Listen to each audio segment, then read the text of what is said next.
And here is the Vegan's Almanac for today, the 25th of April, 2025. April 25th is World Penguin Day. This day coincides with the annual northern migration of Adelaide penguins, medium-sized penguins often recognized by their white eye ring. Feathers on the back of their heads are slightly elongated and can be raised to form a small crest.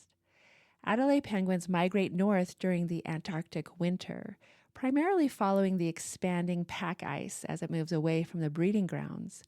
This migration allows them to access areas with more daylight and open water for foraging. They travel distances of up to 8,000 miles or more, following the edge of the sea ice. After the winter, the penguins return to their breeding colonies to start the breeding cycle again.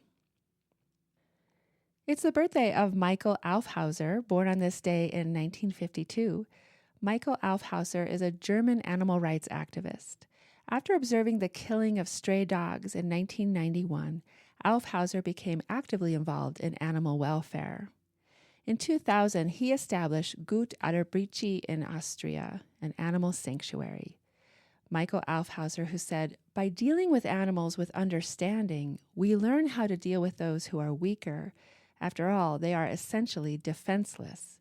They don't shoot back. They don't lock us up. They don't have us slaughtered. They aren't indifferent or cynical, but simply follow their destiny. The way animals are treated reveals the state of a society, whether it still possesses values such as tolerance, responsibility, and charity. Furthermore, properly understood, animal protection is always also the protection of humans. What happens to them today can happen to us tomorrow. It's about all of us and all of life." The publication of Are We Smart Enough to Know How Smart Animals Are? By Frans was on this day in 2016. From the world-renowned biologist and primatologist Frans, a groundbreaking work on animal intelligence, destined to become a classic. What separates your mind from an animal's?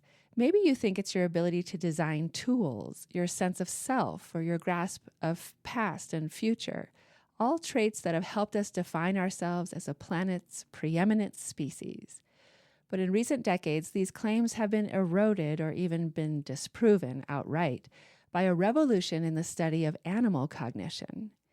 Take the way octopuses use coconut shells as tools, elephants that classify humans by age, gender, and language, or Ayumu, the young male chimpanzee at Kyoto University, whose flash memory puts that of humans to shame.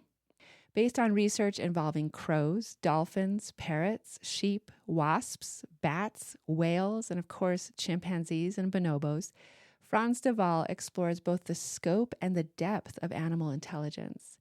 He offers a first-hand account of how science has stood traditional behaviorism on its head by revealing how smart animals really are and how we've underestimated their abilities for too long. People often assume a cognitive ladder from lower to higher forms with our own intelligence at the top. But what if it's more like a bush, with cognition taking different forms that are often incomparable to ours? Would you presume yourself dumber than a squirrel because you're less adept at recalling the locations of hundreds of buried acorns? Or would you judge your perception of your surroundings as more sophisticated than that of an echolocating bat?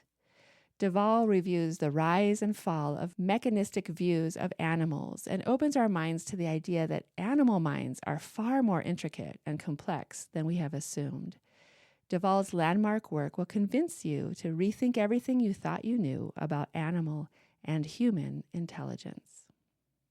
The publication of How to Argue with Vegans, an analysis of anti-vegan arguments by Benny Malone, illustrated by Richard Watts, was on this day in 2021. How to Argue with Vegans examines the most common talking points that arise when veganism is discussed and offers an analysis of anti-vegan arguments. The book progresses through initial reactions to veganism and not wanting to seriously engage on the subject, to those arguments which are more pertinent, but ultimately not valid justifications for exploiting, commodifying, and slaughtering animals.